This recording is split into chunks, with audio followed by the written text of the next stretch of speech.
आचार्य पदावर आरूढ असलेल्या सर्व आचार्य सद्गुरूंच्या चरणी नतमस्तक होऊन मनमथादी पावनसंत महात्मा बसवेश्वर शिवसंत लक्ष्मण महाराज यांच्याही दिव्य चरणाला अनंत प्रणिपात करून माझे ज्ञानेश्वर माऊली जगद्गुरु तुकोबाराय नामदेव एकनाथ आदी सर्व संतांच्या पवित्र पावन चरणाला दंडवत करून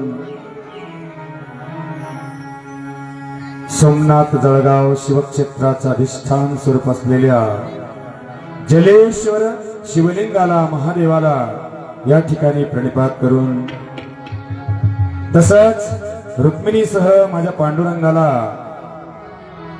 तसंच महारुद्र देवतेला या ठिकाणी नतमस्तक होऊन शिवानुभव मंडपाच्या स्टेजवर उपस्थित असलेले संगीत विशारद संगीत अलंकार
त्याने सांगायचं हे नालाय का, आणि तू माझा विचार करू नकोस.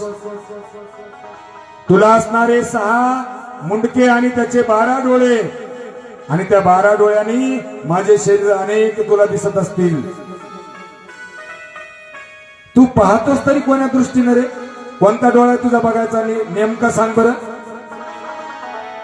12 डोळे 6 मुखाला, मग नेमका तू कोण्या डोळ्यानं माझ्याकडे बघतो हेच कळत नाही. बांग बघतो का काय?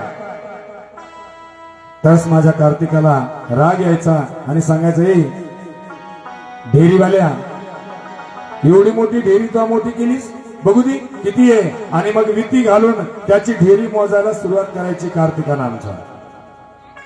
बघू बरं किती जणांचे मोदक खाल्लेस आणि किती असणार हे भरलंच पोटात. गाडग्यासारखं असणार तुझं पोट. यांनी सांगायचं, मूर्खा, माझं तरी पोट जाऊ दे, पण तुला हात किती रे? तुला हाताचं वजन होत नाही का 12 हाताचं? नेमकं कोणी हाताने जेवशील?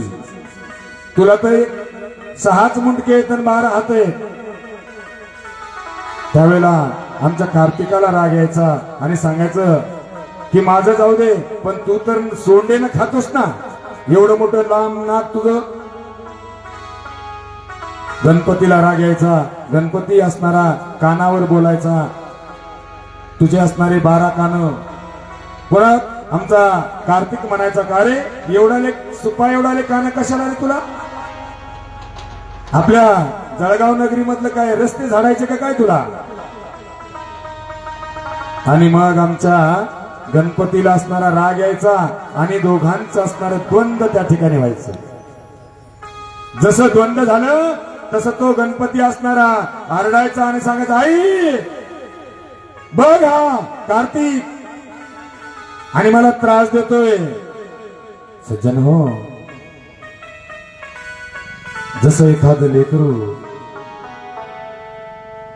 2-3 वडीच्या असणाऱ्या घराच्या आतल्या भागामध्ये गर्भगृहामध्ये एखाद्या पाळण्यात असावं आणि अंगणात असणारी आई सडा संमार्जन किंवा काहीतरी काम करीत असणारी असावी.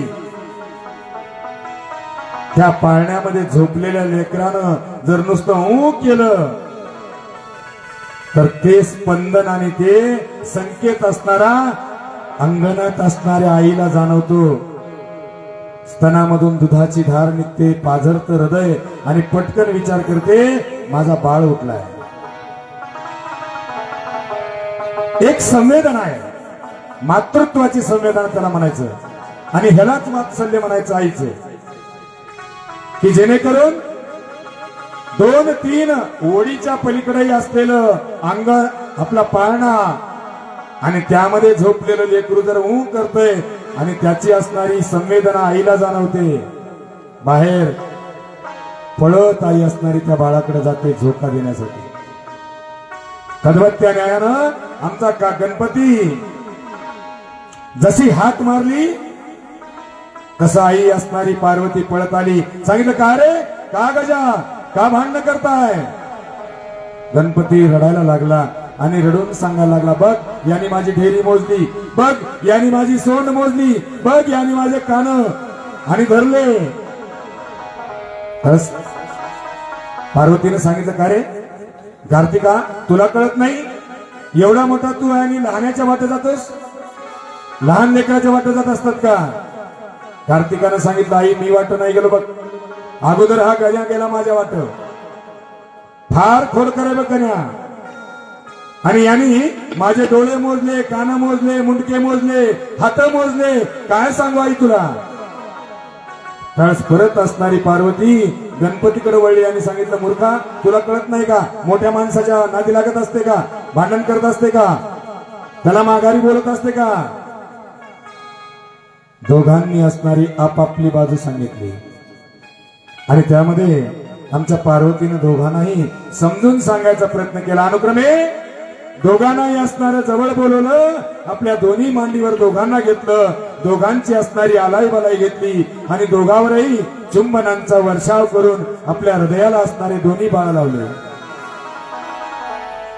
आणि सांगितलं, बाळांनो, असं आपण भांडलं नाही पाहिजे.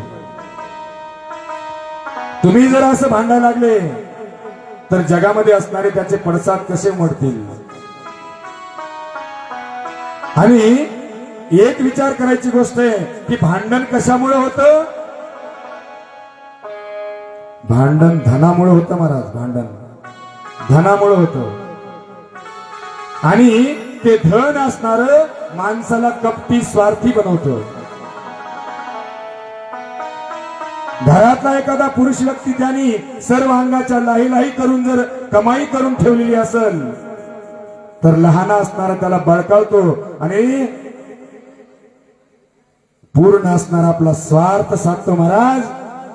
इतकी असणारी क्षुद्र बुद्धी आमच्या जगामध्ये उत्पन्न झाली.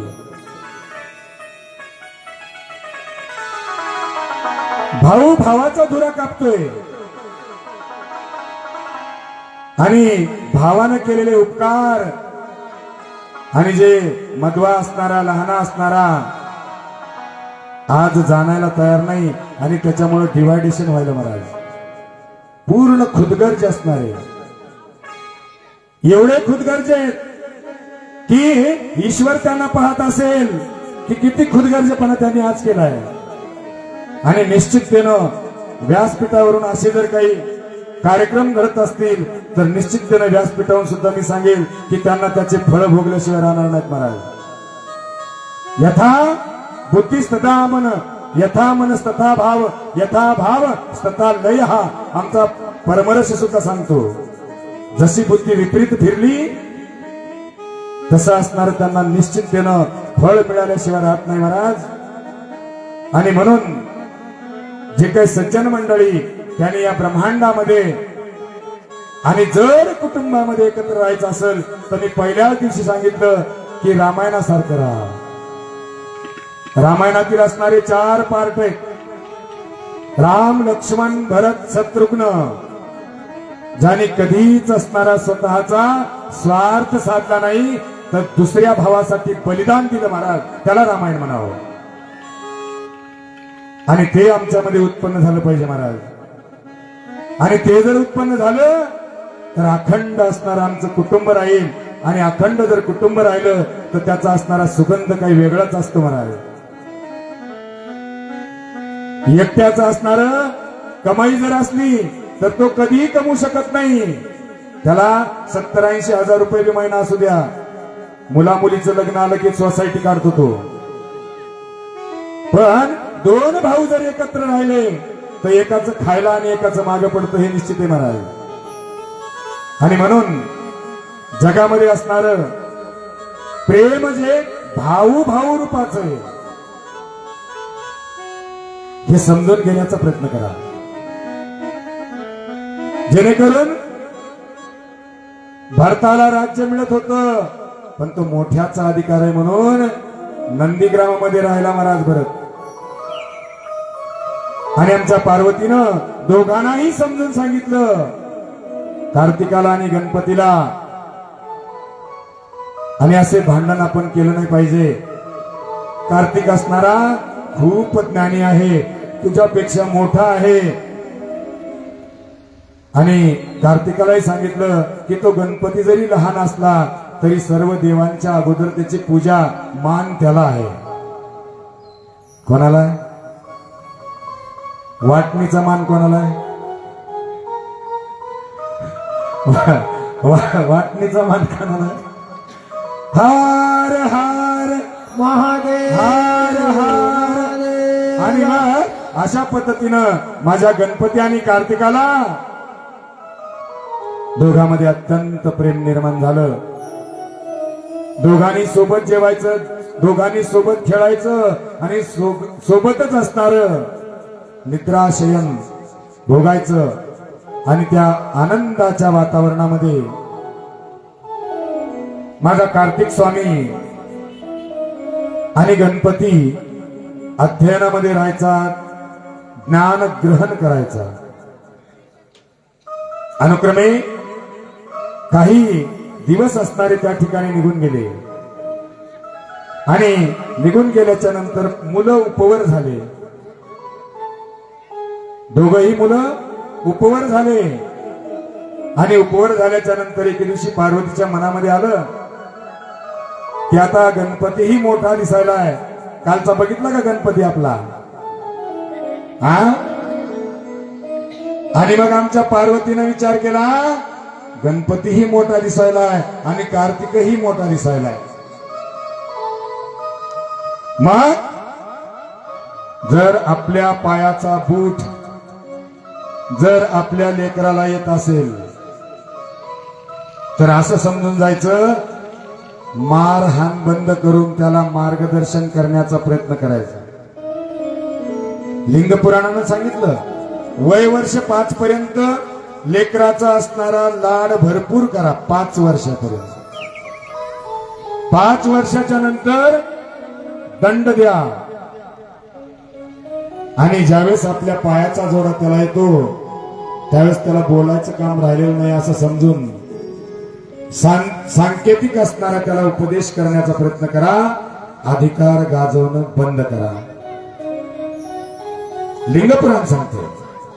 आणि मग माता पार्वतीनं गणपतीला पाहिलं, कार्तिकाला पाहिलं आणि मनामध्ये विचार केला, मुलं उपवर दिसायला लागले, पुन्हा कोणी पोरी देतय नाही देतय.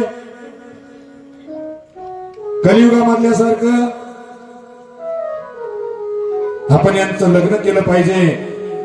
भगवान शिवाजवळ माता पार्वतीने इच्छा व्यक्त केली, का हो मला असं वाटतंय देवा, आपले आता मुलं मोठाले झाले आणि त्यांचं लग्न करून टाकावं. आमच्या भगवान शिवाने सांगितलं, काय म्हणली? उपवर झालेत मुलं. हो खरंय, करून टाकू त्यांचं लग्न. मग गणपतीचं आणि कार्तिकाचं सोबतच आपण लग्न करून टाकू. आमच्या पार्वतीनं असं म्हटल्याबरोबर खेळत असलेला गणपती आणि कार्तिक दोघही असणारे जवळ आले. आणि जवळ आल्याच्या नंतर आमच्या गणपतीने सांगितलं, काय म्हणलीस आई, काय म्हणलीस? गणपतीचे कान मोठाले होते ऐकायला. त्यावेळेस ती म्हणली, का बस रे, काय नाही म्हणले. नाही नाही, तू आता काहीतरी म्हणली, सांग ना आई, सांग ना. अरे आम्ही असं म्हणलं की आता मुलं उपवर झाले आणि त्यांचं लग्न करावं. जसं लग्न म्हणलं महाराज, तसं आमच्या गणपतीला उकळ्या फुटल्या. तिने सांगितलं, आई पहिल्यानं लग्न माझं करायचं. बाबा लगीन, बाबा. कळलं का? आता कळलं, आता कळलं. आणि मग आपल्या वडिलाला आणि आईला माझं लग्न करायच्या अगोदर, माझं लग्न करायच्या अगोदर, माझं लग्न करायच्या अगोदर म्हणून अट्टहास केला आमच्या गणरायाने. त्यावेळेस पार्वती असणारी उद्विग्न झाली आणि सांगितलं, चांडाळा थोडं थांब, कळतंय का तुला कोणाचं लग्न केलं जात असतं? त्याने सांगितलं, कोणाचं केलं जातं? तिनं सांगितलं की जन्माला आल्याच्या नंतर पहिल्यानं परमार्थ करावा. जन्माला आल्याच्या नंतर पहिला परमार्थ करावा. आणि परमार्थामध्ये असणार जन्मालिया तू परिवास्वही, जन्मालिया तू परिवास्वही,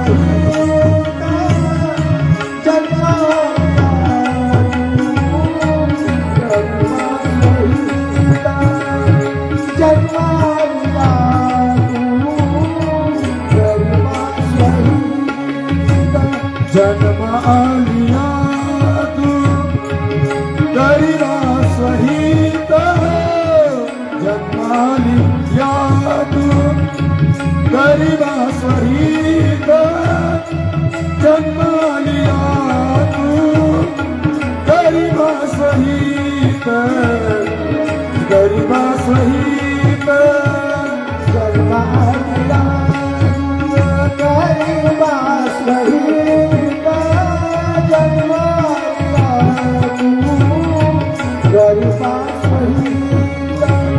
जन्मालिया तू परिवास्वही, जन्मालिया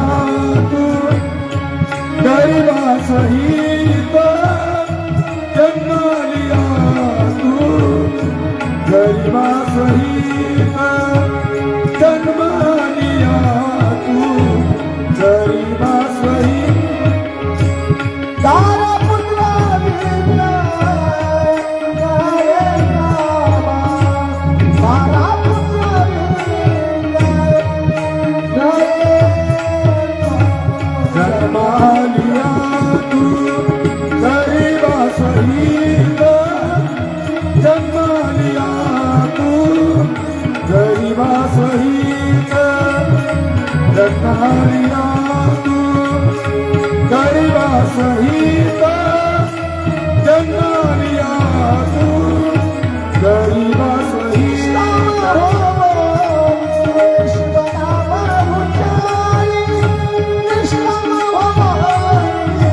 शिवनाम उच्चारी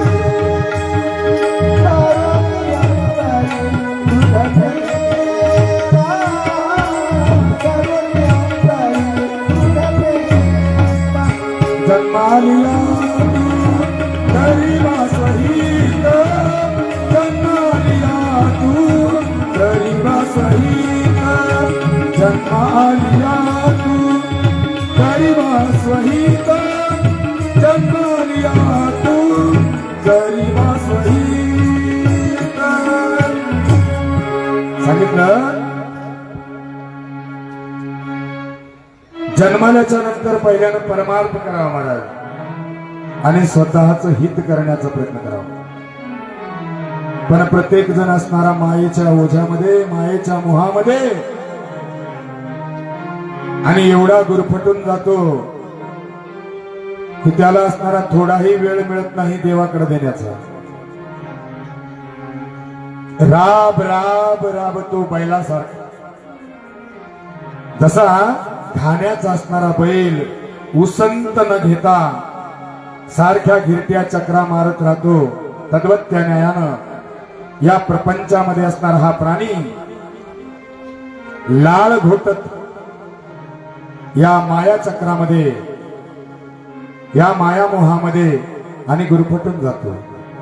म्हणून धर्मशास्त्राने 4 आश्रम काढले. सुरुवातीला ब्रह्मचर्य आश्रम. पहिल्यानं ब्रह्मचर्य मागून घेतलं 16, 18, 20, 22 वर्षापर्यंत. स्त्रीमध्येही तिच्या वयापर्यंत असणारा कामविकार उत्पन्न होणार नाही आणि पुरुषामध्येही होणार नाही अशा पद्धतीची एक रीती रिवाज किंवा नियम धर्मशास्त्राने टाकून दिला महाराज ब्रह्मचर्यापर्यंत. आणि त्या ब्रह्मचर्यामध्ये आम्हाला देव देवतार्चन करणं महत्वाचं आहे. गाड्या आणि तू म्हणतोस लग्न करायचं गाढवा जा देव देवतार्चन कर. सज्जनो ब्रह्मचर्यामध्ये जेवढं देवदेवतार्चन केलं तेवढा त्याचा पूर्ण संसार असणारा सुखाचा होतो. पण तोच जर ब्रह्मचर्य जर आम्ही वाया घातला दुराचरणामध्ये घातला दुर्व्यसनामध्ये घातला तर पूर्ण असणारा प्रपंच असणारा नष्ट भ्रष्ट होऊन जातो. जमिनीतून त्याला सावरता सुद्धा येत नाही अशी गत होऊन जाते महाराज. आणि म्हणून प्रत्येक जीवानं ब्रह्मचर्यामध्ये आणि नामस्मरण भक्ती करणं अत्यंत महत्वाची महाराज. आणि भक्ती करण्याकरता पहिल्यानं गुरु करणं महत्वाचं आहे की जेणेकरून गुरु केल्याशिवाय कोणताच मंत्र फळाला येत नाही. कन्यादान वस्त्रदान अन्नदान दक्षिणादान रक्तदान काहीही करा व्यर्थ आहे म्हणून सांगितलं जोपर्यंत तुम्ही गुरु केला नाही तोपर्यंत. का आमच्या रामदास स्वामीने सांगितलं जननी सीता विटाळ. दासबोध ग्रंथामध्ये गोवी जननी सीता विटाळ त्या विटाळाचाची गाळ अमंगळ असता सुमंगळ केव्हा होय. तर मेल्याच्या जन्मल्याच्या नंतरही सुतक आणि मेल्याच्या नंतरही आम्हाला सुतक आहे.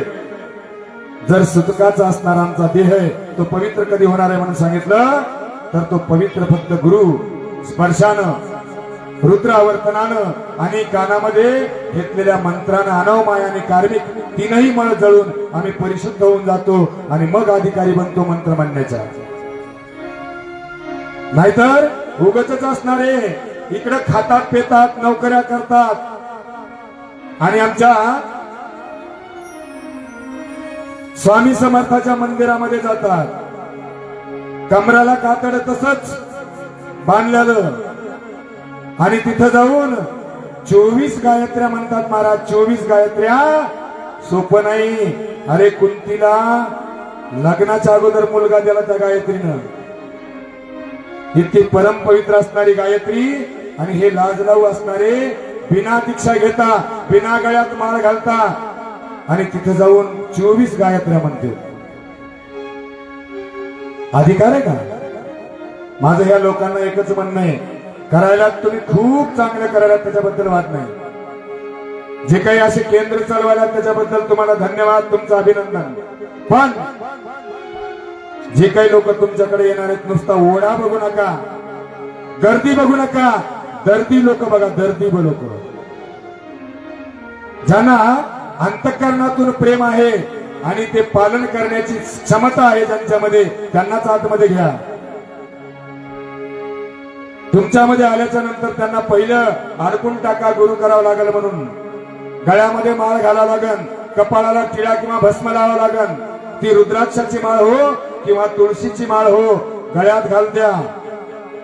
कोणताही असणारा कर्मचारी असू द्या, नोकरदार कोणी असू द्या, व्यापारी असू द्या, जर तुमच्या केंद्रात येत असेल तर त्याला अडकून टाकायचा प्रयत्न करा.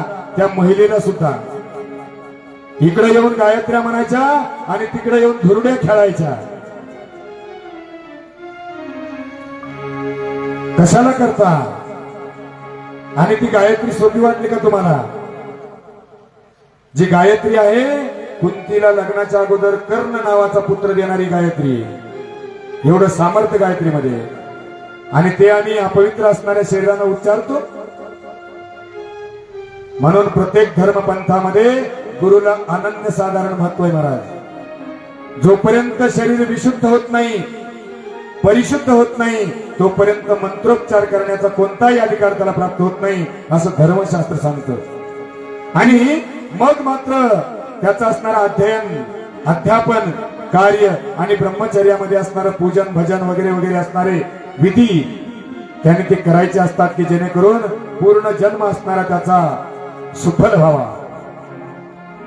पण आमच्या लोकांकडे जर गेलं तर जवळपास 55-60 वर्षापर्यंतचे मुलं आहेत महाराज. महिला मंडळ बरंच आहे वयाचं. त्यांना जर म्हणलं का हो गळ्यात लिंग घातला का, घेऊ ना महाराज, आताच काय आपलं वय गेलं का, केव्हा करणार? अरे ज्यांच्या जन्मामध्ये जन्माआधी लिंग गर्भाशी धारण आणि अखंड असणार गळ्यामध्ये आणि मेल्याच्या नंतर हातामध्ये जात, अंगच लिंग ज्यांचं बनलंय त्यांचा किती पवित्र देह आहे म्हणायला पाहिजे. आणि एवढा पवित्र देह असून सुद्धा कळायला तयार नाही महाराज. आणि एखाद्याला सांगितलं की अरे दीक्षा घ्या, ते म्हणते काय सांगा महाराज, आमच्या पोराला सुनाला लांब राहावं लागतंय, नोकरी करावं लागते आणि त्याला पालन होत नाही. आणि उत्तर द्यायला लागतात महाराज. पण जन्म कोणता आहे मानवाचा आणि किती महत्वाचा आहे हे अजून कळलं नाही जगाला महाराज. सांगायचं तात्पर्य की ब्रह्मचर्यातून आम्हाला ग्रस्ताश्रमाकडे जायचंय. त्यावेळेला आमच्या गणपती कार्तिकाला सांगितलं जा देवदेवता अर्चन करा आणि मगच तुमचं लग्न करू. होती संताची या भेटी, तीर्थाटन करा, तीर्थक्षेत्र करा आणि तीर्थक्षेत्रामध्ये तुम्हाला अनेक लाभ मिळतील. सांगू सुखाची या गोष्टी. संतांच्या भेटी होतील, चर्चा होईल, ज्ञान मिळेल आणि देवदेवतार्चन होईल, गंगा स्नान मिळेल. ज्ञानाचं स्नान आणि गंगेचं स्नान दोन्ही मिळेल आणि जन्म सफळ होऊन जाईल. जा. त्यावेळेस आमच्या कार्तिकानं असणारं मनात घेतलं आणि आमचा कार्तिक असणारा मोरावर आरूढ होऊन निघाला. कार्तिकाचा असणारं वाहन मोर आहे. सज्जन हो, मोर हा एकाग्रतेचं प्रतीक आहे.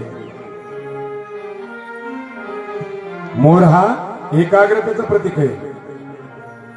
ज्यांना साधना करायच्या, भूत भविष्य वर्तमान जाणण्याची कला ज्यांना प्राप्त करायची,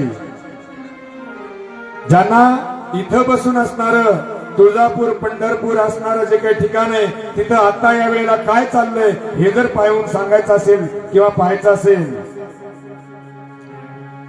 तर त्याला त्राटक नावाची एक विधी करावी लागत असते. त्राटक म्हणतात त्याला. आणि त्राटक 3 प्रकारचे, एक बाह्य त्राटक, एक आंतर त्राटक आणि एक आंतरबाह्य त्राटक. आणि या तिन्हीमध्ये असणार आमचे गुरु, आमचे वडीलच म्हणायचं तुम्हाला सांगायचं, बाकीचं काय. आणि मग आम्हाला एक कागद घ्यायला व्हायचे, दोन्हीकडून पांढरा असलेला कागद, आणि त्या कागदावर खालून 1 रुपया लावून वरून दुसरा 1 रुपया घासायचे. त्याला काळा डाग पडायचा. त्या 1 रुपयाच्या आकाराचा काय होतो घासून बघा. खालून 1 रुपयाला लावून धरायचं आणि वरच्याला घासायचं कागदाच्या वरून, त्याला काळा डाग पडतो. आणि काळा डाग पडल्याच्या नंतर सरळ ताट बसून मेरुदंड सरळ करून मागचा समोर 1 फुटाच्या अंतरावर असणारा तो कागद लावायचा आणि त्या गोल असणाऱ्या काळ्या टिपक्याकडं सारखी एक दृष्टी लावायची. डोळा लवू द्यायचा नाही, पापणी लवायची नाही. आणि अशा वेळेला डोळ्यातून थेंब जरी झराटले तरी, आणि हे अनुक्रमे वाढवत चालायचं. 30 सेकंद, 35 सेकंद, 1 मिनिट, 2 मिनिट वगैरे वगैरे. आणि ज्यावेळेस आम्हाला असणार पांढरा कागद दिसणारच नाही बाजूचा, फक्त काळच दिसेल, त्यावेळेस असं समजायचं की आपल्याला सिद्धी प्राप्त होत चालली. किंवा अंधाऱ्या रूम मध्ये एखादा दिवा लावून ठेवायचा की जेणेकरून तो हल्ला नाही पाहिजे, मिनमिन केलं नाही पाहिजे, त्यांनी सारखा स्थिर राहायला पाहिजे. आणि स्थिर राहून तेवढ्याच अंतरानं सारखं डोळ्यानं त्याच्याकडं एकटक बघा. डोळ्याचं तेज वाढेल, स्मृतिज्ञान वाढेल आणि भूत भविष्य वर्तमान जाणण्याची कला प्राप्त होते. याला बाह्य त्राटक म्हणायचं.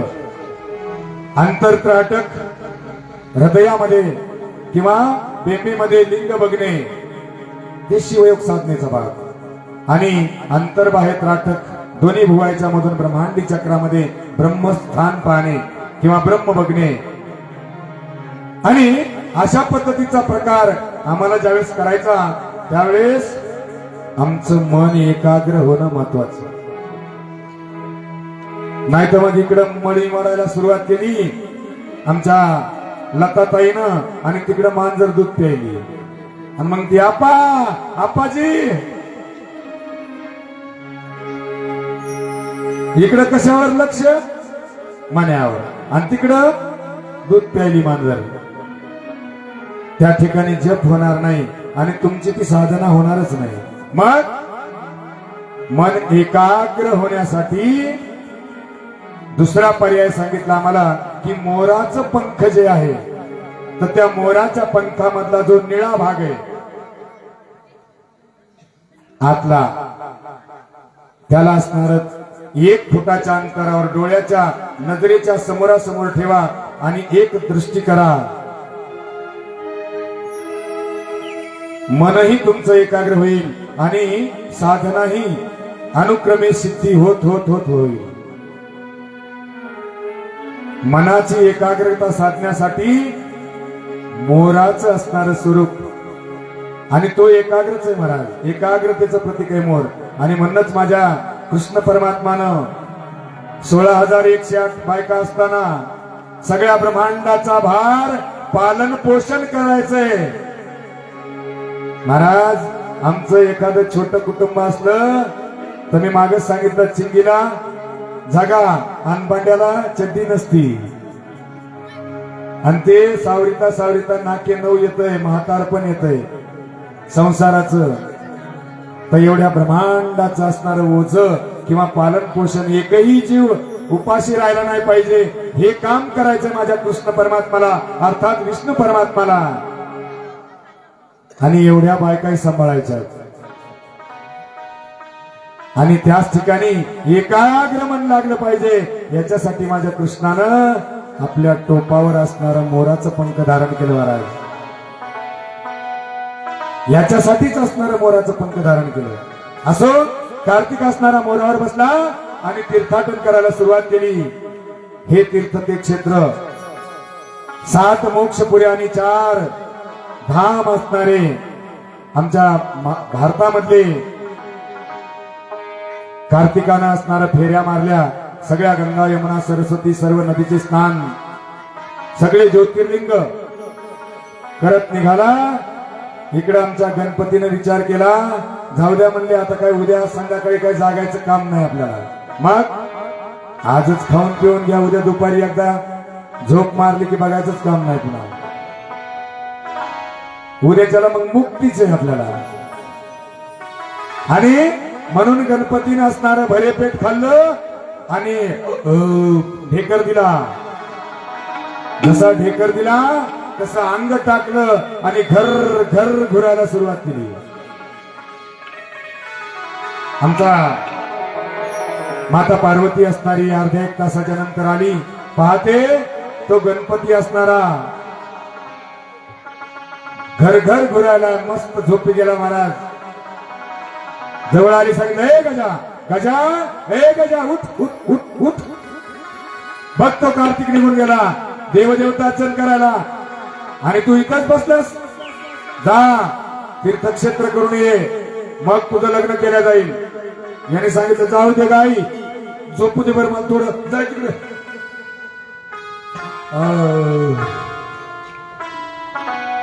पुन्हा असणारा तो गणपती घुरायला लागला. आमची पार्वती थोडस जागा करून गेली.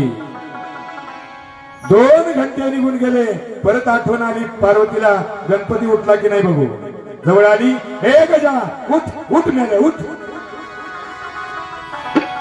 हाताला धरून उठवलं आणि बसवलं. मूर्खा, तुला कळत नाही का, तुझा भाऊ असणारा कार्तिक आणि तो सगळं ब्रह्मांड फिरून येईल लवकर. तुझं वाहन असणारं उंदीर किती वेळात जाशील. यानं सांगितलं, आई तू काय टेन्शन घेऊ